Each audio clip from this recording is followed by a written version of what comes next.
एका किया, दोनों एक हो गए। ए जी इतने में ही बेचे थे आप, बताना। हाँ इतने में ही बताऊंगी।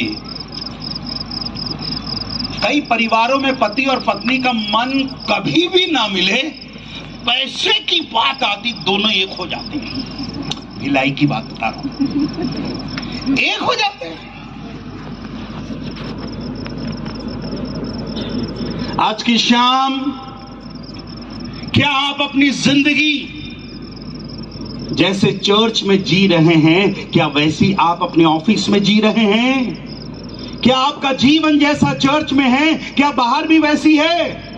आज की शाम जैसे आप यहां बैठे हैं, क्या मोहल्ले में भी ऐसी बैठते हैं? वे कहते तो हैं हम परमेश्वर को जानते हैं, पर अपने कामों से उनका क्या कर रहे हैं?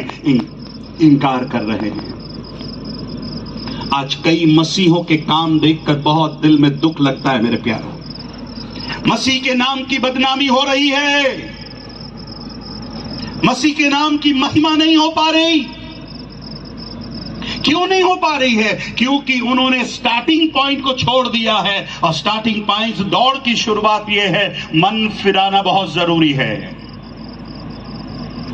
चेंज योर माइंड, अपने मन को बदलना जरूरी है, अपने सोच को बदलना जरूरी है, अपने विचारों को बदलना जरूरी है, अपने चाल चलन को बदलना जरूरी है, अपने पापों से मन फिराना जरूरी है। दौड़ की शुरुआत माफी है, दौड़ की शुरुआत मन फिराना है, दौड़ की शुरुआत जीवन को सुधारना है, दौड़ की शुरुआत रास्ते को बदलना है। आज की रात आप कोई भी क्यों ना हो, यदि आप दौड़ना चाहते हैं तो अपने जीवन में मन को बदलना बहुत जरूरी है। आज कितने मसीही हैं जो दौड़ तो रहे हैं पर मन नहीं फिराया उन्होंने। इसलिए एक बहुत पुराना सा गीत हम गाते हैं, भेष बदला क्या हुआ, दिल का बदलना चाहिए।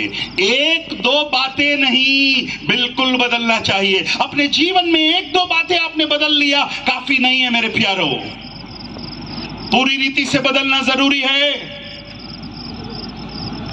ऐ पापा, मम्मी, भैया, दीदी, अंकल, आंटी, आपसे हाथ जोड़कर विनती करता हूं, आप में से बहुत से लोग इनाम के करीब में भी नहीं हैं, क्योंकि आप दौड़ की शुरुआत सही रीति से नहीं कर रहे हैं। आप चर्च के अगुए होंगे, चर्च के एल्डर होंगे, चर्च के आप बहुत कुछ करते होंगे, आप दान दशमांश देते होंगे, कन्वेंशन के लिए आपने साथ बहुत कुछ किया होगा, पर फिर भी शायद आपकी दौड़ अच्छी नहीं है, क्योंकि आपकी दौड़ की शुरुआत गलत है मेरे प्यारों। मन फिराने की जरूरत है, जीवन को बदलने की जरूरत है, गलत कामों को छोड़ने की जरूरत है, गलत संगति को छोड़ने की जरूरत है, गलत रास्तों को छोड़ने की जरूरत है, गलत रिश्तों को छोड़ने की जरूरत है, गलत आदतों को छोड़ने की जरूरत है मेरे प्यारों। तब आइएगा दौड़ में दौड़ने के लिए। कुछ लोग सोचते हैं मुझे सब कुछ करने की जरूरत नहीं, मैं तो कुछ नहीं, मैं चलेगा, सब चलता है पास्टर साहब, सब चलता है।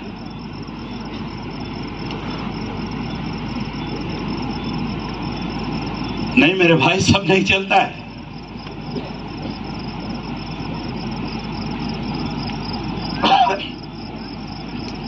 मसीही दौड़ में सब नहीं चलता।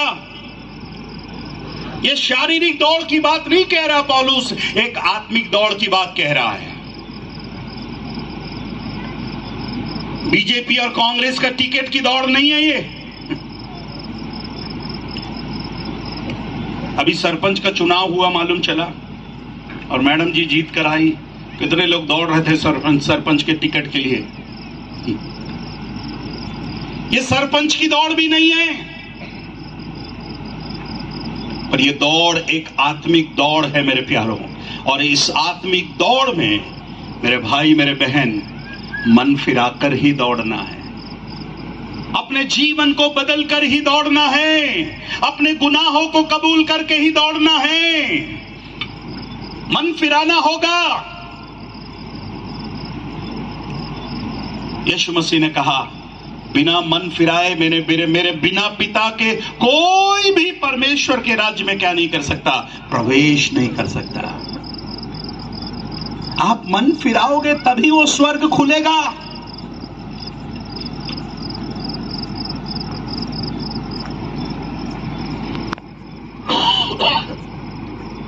एक प्रभु के दास ने कहा, स्वर्ग का पासवर्ड मन फिराना है। स्वर्ग का पासवर्ड क्या है? मन फिराना है। जब तक तू नए सिरे से न जन्म ले, आपके मोबाइल में एक गलत पासवर्ड डाल दो तो खुलता नहीं है ना? और सब लोग का पासवर्ड एंड बैंड ही है। कितने लोगों को मैंने देखा जब मोबाइल खोलते हैं ऐसा ऐसा ऐसा करता है। उसकी जिंदगी भी ऐसी कैसी है, ऐसी ऐसी उसकी जिंदगी वैसी वैसी, इसलिए पासवर्ड भी कैसा लगाया उसने मालूम नहीं चलना चाहिए। अरे किसको धोखा दे रहा है? एक गलत पासवर्ड से आपका मोबाइल नहीं खुल रहा है तो फिर स्वर्ग का पासवर्ड कैसे खुलेगा? सही पासवर्ड डालिए ना। और स्वर्ग का सही पासवर्ड है मन फिराओ। अपने जीवन में यीशु मसीह को आने दो और मन फिराव के योग्य फल लेकर आओ। फल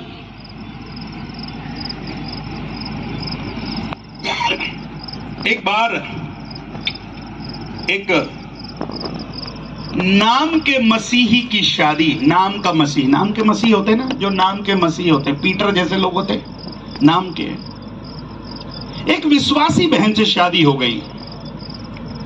पति नाम का विश्वासी है, कभी कभार चर्च चला जाएगा, कभी कभार दान दशमान दे देगा।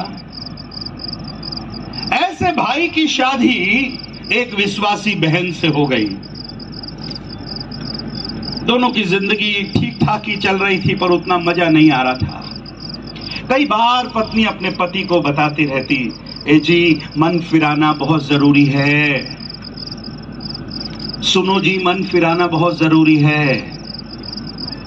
तो बार बार पति को होता, पगली कहीं कि तू जानती नहीं, मेरा पिताजी पास्टर है, मेरा दादा पास्टर है, मेरा पूरा खानदान पास्टर है, चर्च के पास ही हमारा घर है, चर्च को बनाने में हम ही लोगों ने लाखों रुपया दिया है।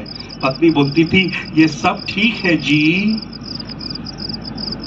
पर फिर भी तुमको मन फिराना है। पगली कहेंगे ये सब बेकार की बातें मत बताया कर, तू तेरे को मैं बता दिया, हम पूरे पास्टर खानदान से आते हैं।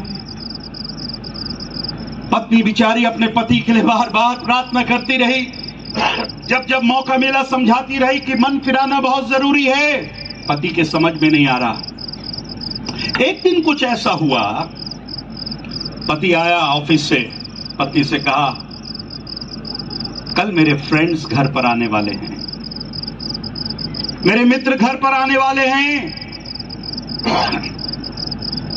वो हमारे साथ डिनर करेंगे और मैं चाहता हूं तुमकी बहुत बढ़िया खाना तुम बनाना। पत्नी बोली क्या बनाऊं?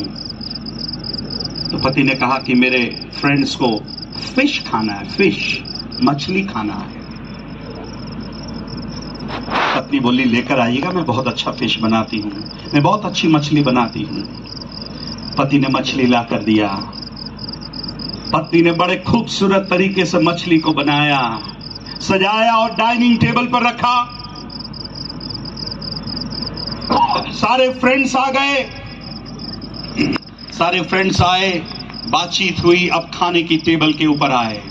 खाने की टेबल पर बैठने के बाद पत्नी ने बहुत अच्छे से डेकोरेट किया था, उस डाइनिंग टेबल को बहुत अच्छे से डेकोरेट किया था। कुछ लोगों ने कहा वाह भाभी जी, मछली करी देखकर ऐसा लग रहा है कि बहुत जल्दी उसको खा लिया जाए। सब एक्साइटेड थे मछली करी को खाने के लिए, अपना डिनर करने के लिए। और जब सब बैठ गए डाइनिंग टेबल पर, सब लेने लगे, खाने लगे। और जैसी लोगों ने मछली के सब्जी को लिया, मछली के करी को लिया और जैसी उन्होंने मुंह में रखा, सबने थू थू थू थू थू करके थूक दिया। पति सोचने लगा क्या हो गया, मछली की सब्जी इनको अच्छी क्यों नहीं लग रही है।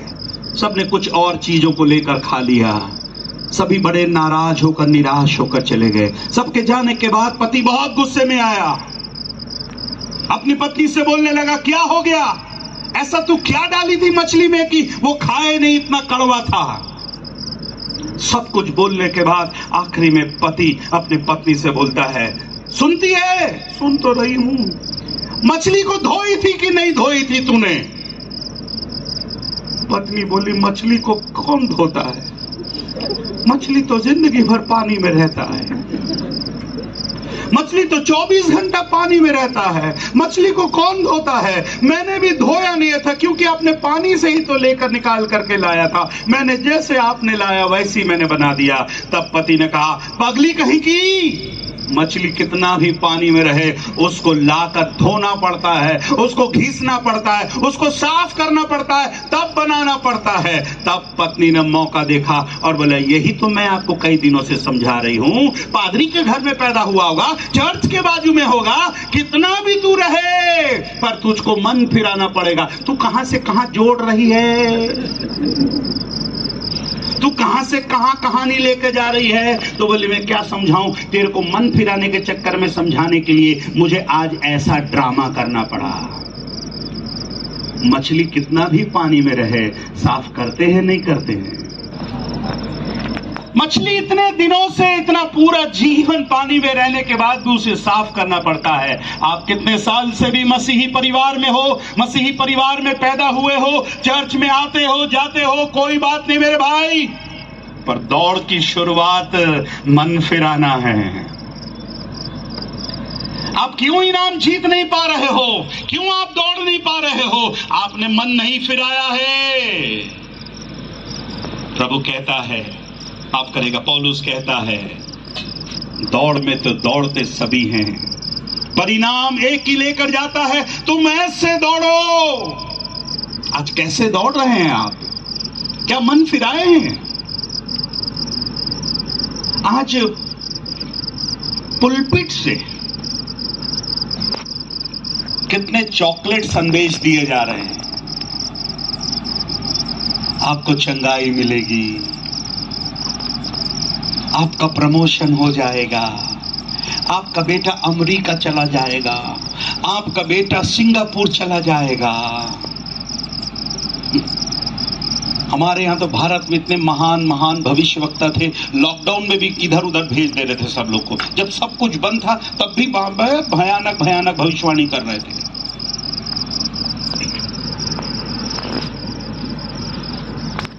अगर यहाँ पुलपिट से अगर कोई बोले सिंगापुर चला जाएगा, जमायत बोलती हालेलुया, और पास्टर साहब बोलता है, ए पापियों मन फिराओ, अच्छा नहीं है ये पास्टर।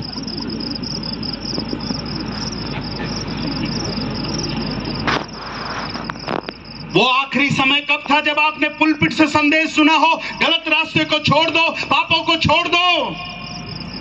आज लोगों को ये वाला संदेश अच्छा नहीं लगता, लॉलीपॉप जैसा संदेश अच्छा लगता है।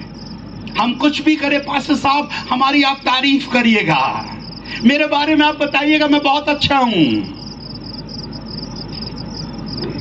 आप में से कुछ लोग शायद मीटिंग के बाद बोलेंगे, इतना खतरनाक पादरी को क्यों बुलाया भैया? पता नहीं अगली बार बुलाएंगे कि नहीं बुलाएंगे। डॉक्टर संजय ने शायद बुलाया लग रहा।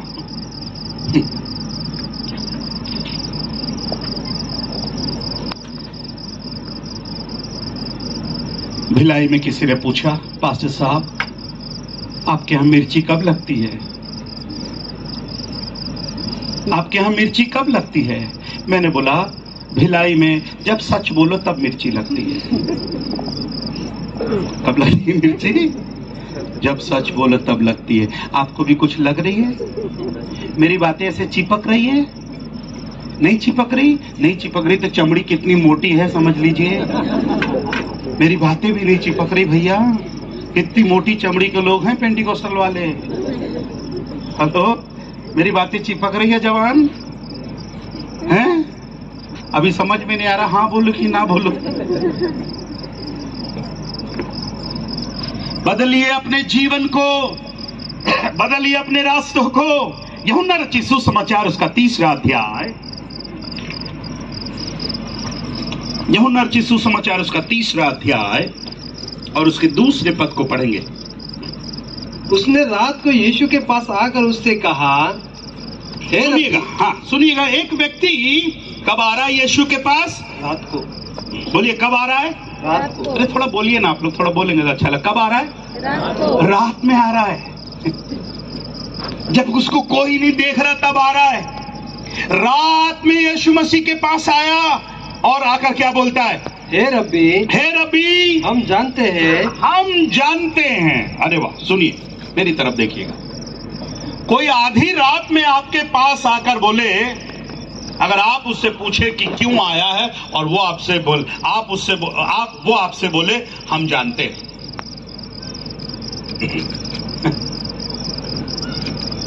आधी रात में यीशु मसीह के पास आया और आधी रात में यीशु मसीह के पास आकर बोलता है, मैं जानता हूं। अगर मैं होता तो बोलता, मैं जानता हूं तो क्यों आया तू? क्यों आया है?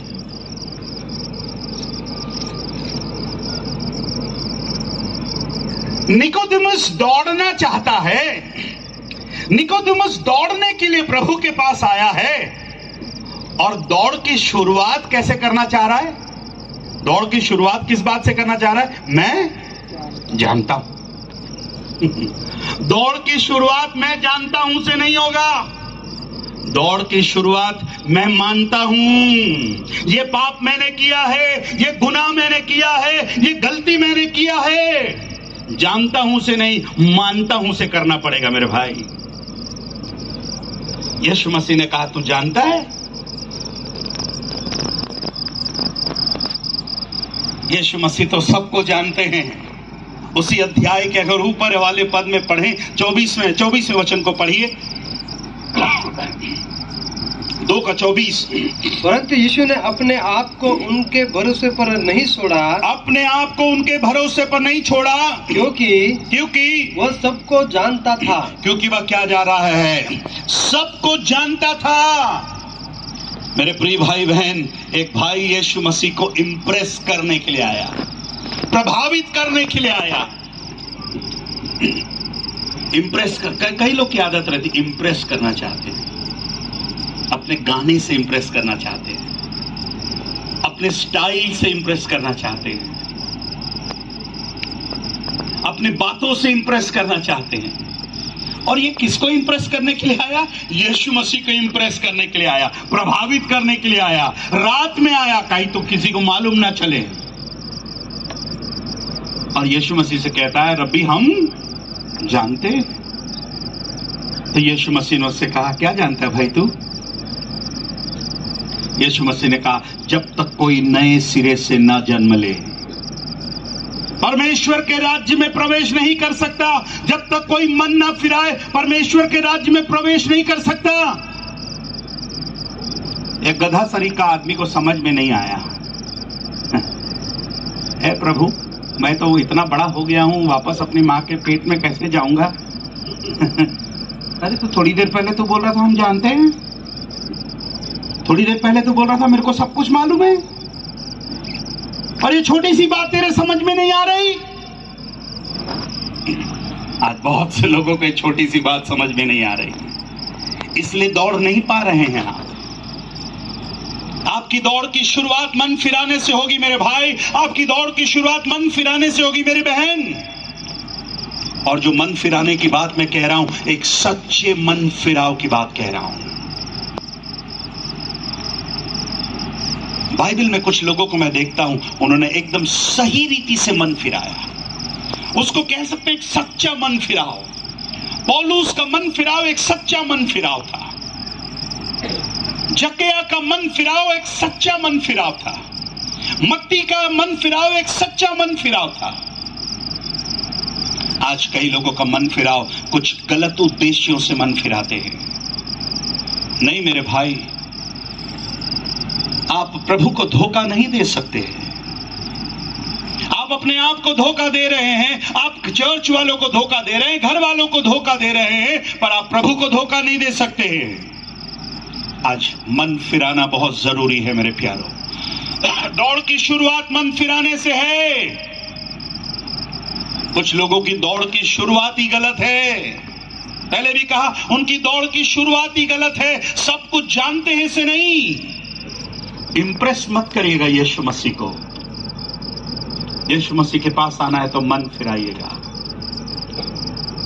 कुछ लोग इंप्रेस करने के लिए चर्च में जाते हैं। अरे वो चर्च में क्यों जा रहे हो अपनी चर्च को छोड़कर? अरे भैया, वो चर्च की आराधना बहुत अच्छी होती है। वो चर्च के भाई जब कीबोर्ड बजाता है ना, ऐसा लगता है स्वर्ग उतर कर आ गए। वाह, इसलिए मैं वहां जाता हूं। क्यों आप वो चर्च में ना एसी लगा हुआ है, एसी। वो चर्च का क्वायर बहुत अच्छा है, वो चर्च का पास्टर बहुत अच्छा है, वो चर्च का बिल्डिंग बहुत अच्छा है। एक दिन कीबोर्ड वाला चल देगा तो ये भी चल देगा। इंप्रेस करने के लिए मत जाइए। ईमानदारी के साथ प्रभु की आराधना करिए। परमेश्वर आत्मा और सच्चाई से आराधना करने वालों को ढूंढ रहा है मेरे प्यारे। Praise the Lord, hallelujah. जितने सो रहे बोले हालेलुया। दोनों हाथ को उठाकर बोले हालेलुया। जोर से बोले हालेलुया। आज की शाम पौलुस पूछ रहा है कि तुम ऐसे दौड़ो कि इनाम जीतने वाले होने पाओ। एक और अंतिम पद पढ़कर कुछ बातें बताकर समाप्त करूं। मत्ती रचित सुसमाचार 7वां अध्याय।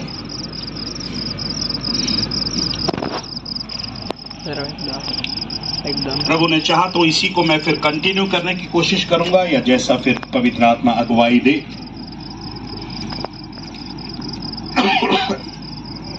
7वां अध्याय और उसके 21 पद से पढ़ेंगे। 7 का 21। जो मुझसे हे प्रभु कहता है, जो मुझसे हे प्रभु कहता है, उनमें से हर एक स्वर्ग के राज्य में प्रवेश न करेगा। उनमें से हर एक स्वर्ग के राज्य में प्रवेश नहीं करेगा, परंतु वही जो मेरे स्वर्गीय पिता की इच्छा पर चलता है। आपने देखा, वही स्वर्ग राज्य में प्रवेश करेगा जो मेरे स्वर्गीय पिता की इच्छा पर क्या करता है? चलता है। जो अपनी इच्छा से चलता नहीं, जो स्वर्गीय पिता की इच्छा से चलता है, जो आसमान की इच्छा से चलता है। आज कितने लोग हैं अपनी मर्जी से चलना चाहते हैं। मेरी मर्जी, मेरी जिंदगी है, मेरी मर्जी। दौड़ने वाले मेरी मर्जी से नहीं दौड़ सकते।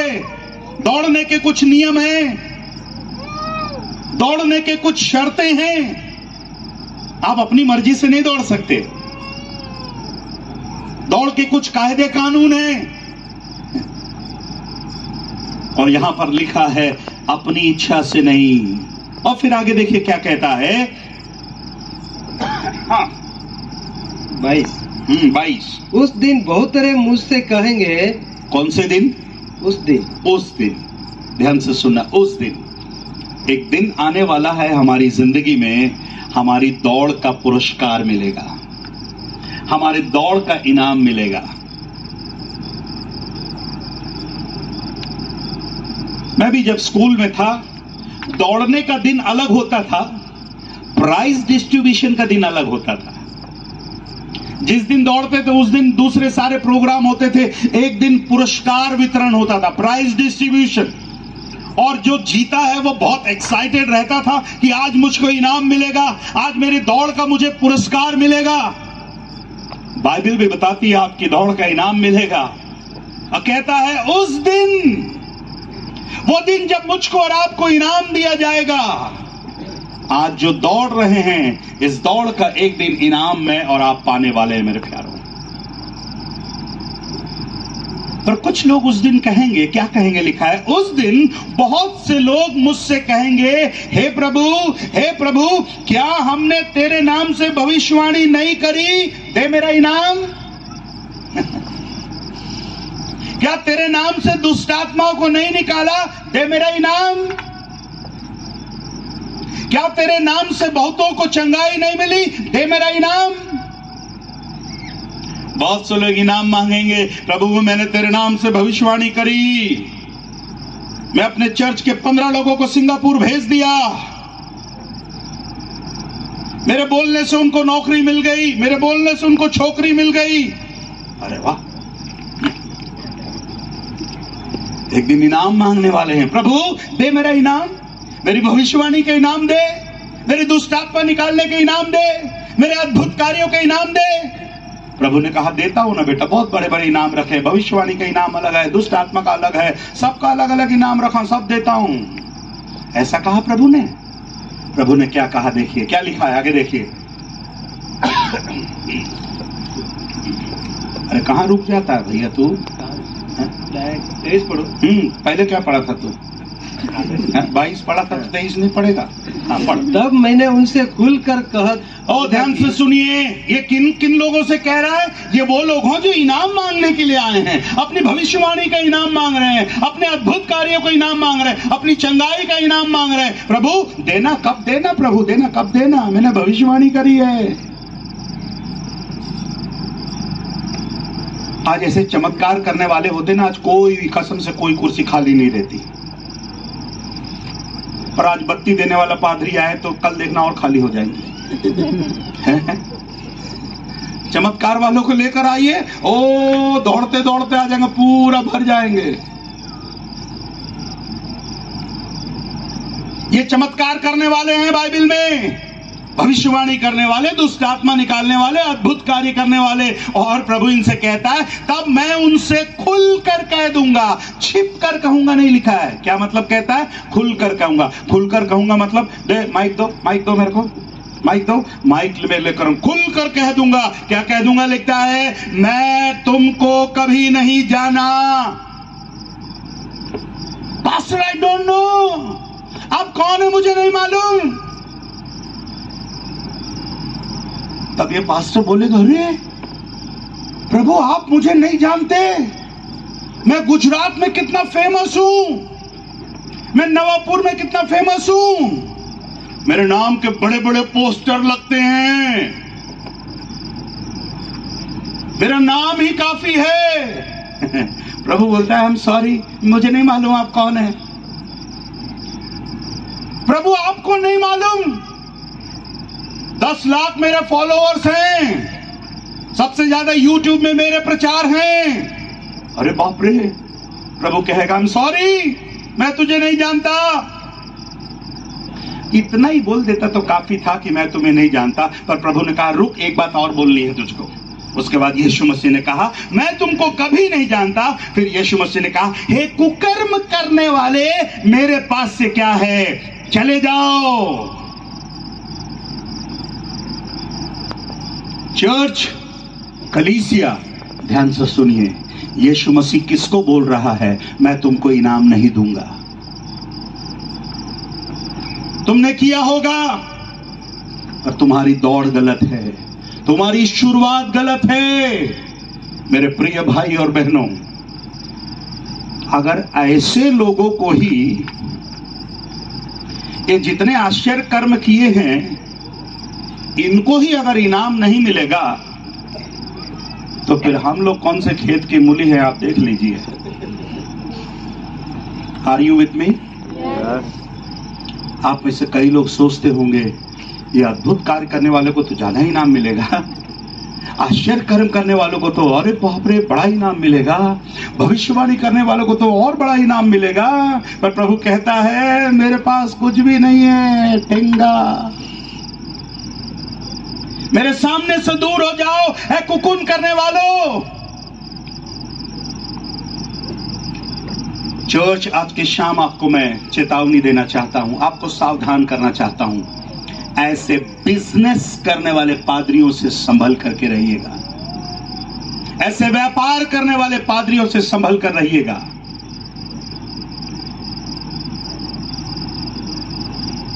जो यीशु के नाम पर झूठी मूठी भविष्यवाणियां कर रहे हैं। आज जिसको देखो अपने नाम के आगे कुछ ना कुछ लिखवाने के चक्कर में लगा हुआ है, प्रॉफिट लिखवाना चाहता है। उनको लगता है प्रॉफिट बनने से बहुत प्रॉफिट होता है ना? प्रॉफिट लिखने से बहुत प्रॉफिट होता है। एक ऐसी प्रॉफिट आया था जगदलपुर में और उसने कहा, प्रभु ने मुझसे कहा है अपने पैर जमीन पर मत रखना। प्रभु ने मुझसे कहा है इस कन्वेंशन में अपने पैर जमीन पर मत रखना। वहां के सब महान एल्डर्स लोग उसको उठा उठा के फिर रहे थे, कन्वेंशन स्पीकर उठा उठा के फिर रहे थे। अरे कम से कम सोचिए तो सही। भिलाई में एक पादरी आया, बोले आज मैं ऑफरिंग लूंगा, प्रभु की आत्मा मुझसे बोल रही है ऑफरिंग लेने के लिए, आज मैं दान लेना चाहता हूं। और आपको मालूम है दान किस में ले रहा? अपना जूता निकालकर उसमें दान ले रहा है। और मूर्ख लोग अपना दान निकालकर किस में डाल रहे हैं? जूते में डाल रहे हैं।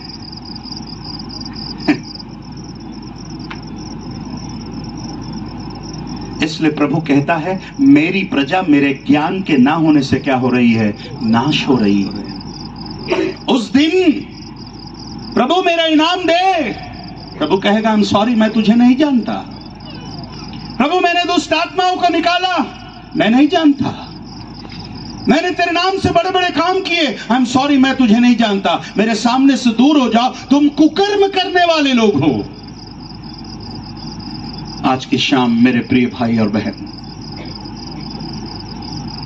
क्या तुम नहीं जानते कि दौड़ में तो दौड़ते सभी हैं पर इनाम एक ही ले जाता है। तुम ऐसे दौड़ो, तुम ऐसे दौड़ो कि इनाम को जीतने वाले हो जाओ।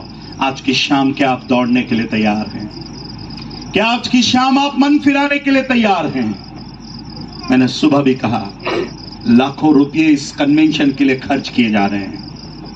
ये कन्वेंशन इसलिए है कि आप अपनी दौड़ में सुधार लाने पाएं, आपकी दौड़ को आप ठीक करने पाएं। पापा अपने दौड़ को ठीक करिए, मम्मी अपने दौड़ को ठीक करिए, चर्च के एल्डर अपनी दौड़ को ठीक करिए।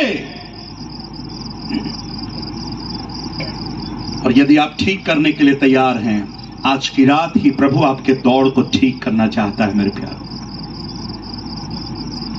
नहीं तो एक दिन प्रभु उनसे जिससे कहा कि आई एम सॉरी, कहीं प्रभु मुझसे और आपसे भी ना कहे माफ करना बहन। आप बोलोगे पास्टर साहब मैंने कन्वेंशन के लिए इतना पैसा दिया होगा, बहुत अच्छी बात है। पास्टर साहब मैंने चावल दिया, मैंने सब्जी दिया, मैंने दान दिया।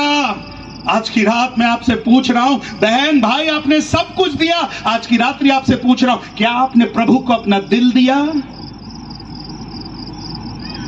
आपने चावल दिया होगा, दाल दिया होगा, सब्जी दिया होगा, दान दिया होगा, बहुत अच्छी बात है, प्रभु आपको आशीष देने पाए। पर आज की रात मैं आपसे पूछ रहा हूं क्या आपने दिल दिया?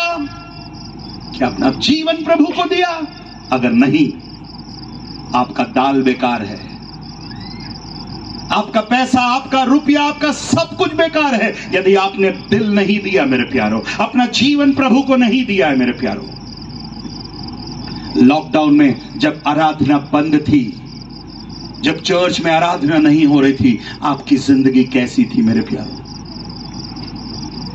आपका संबंध कैसा था? आपका व्यवहार कैसे था?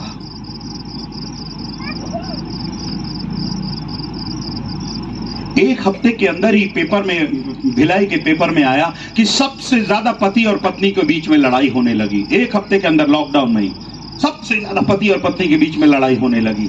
क्यों? क्योंकि इतना समय तक पति घर में रहता, पत्नी को कभी आदत ही नहीं थी।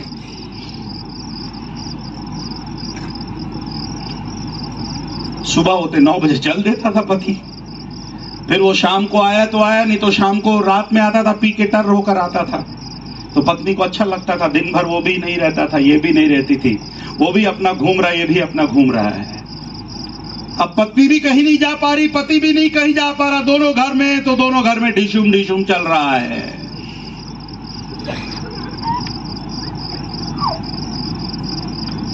कैसा था आपका लॉकडाउन में जीवन?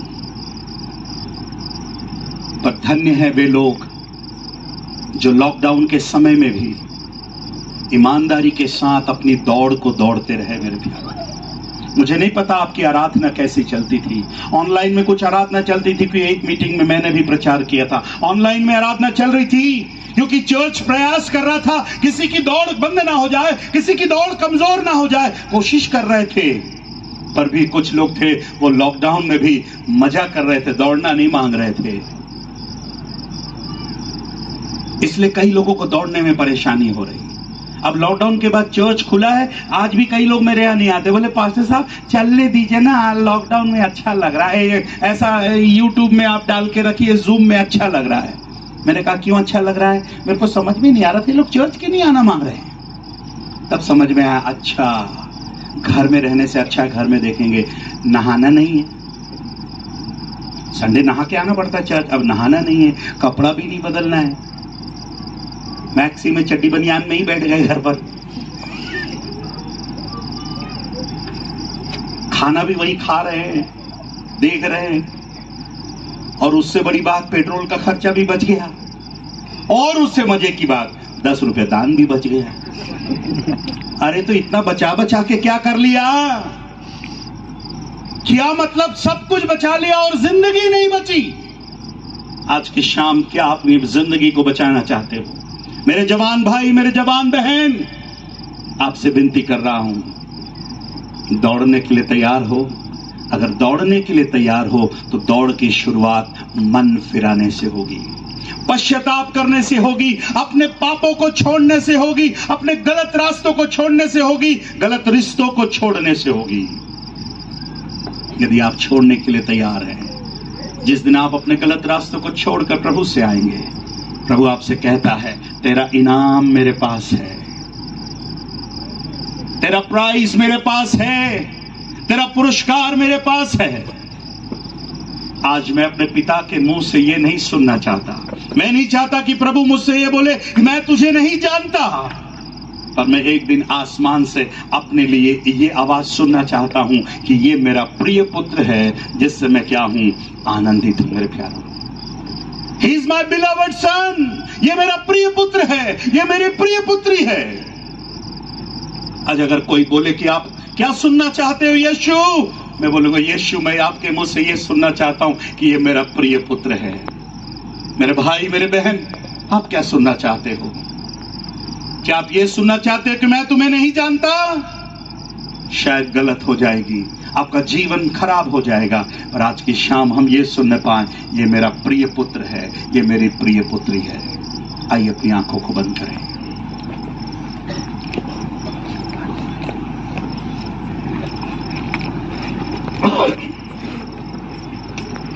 आइए अपनी आंखों को बंद करें मेरे प्यारों। कोई सामने आ जाए, क्यों ना अपने स्थानों पर हम खड़े हो जाएं।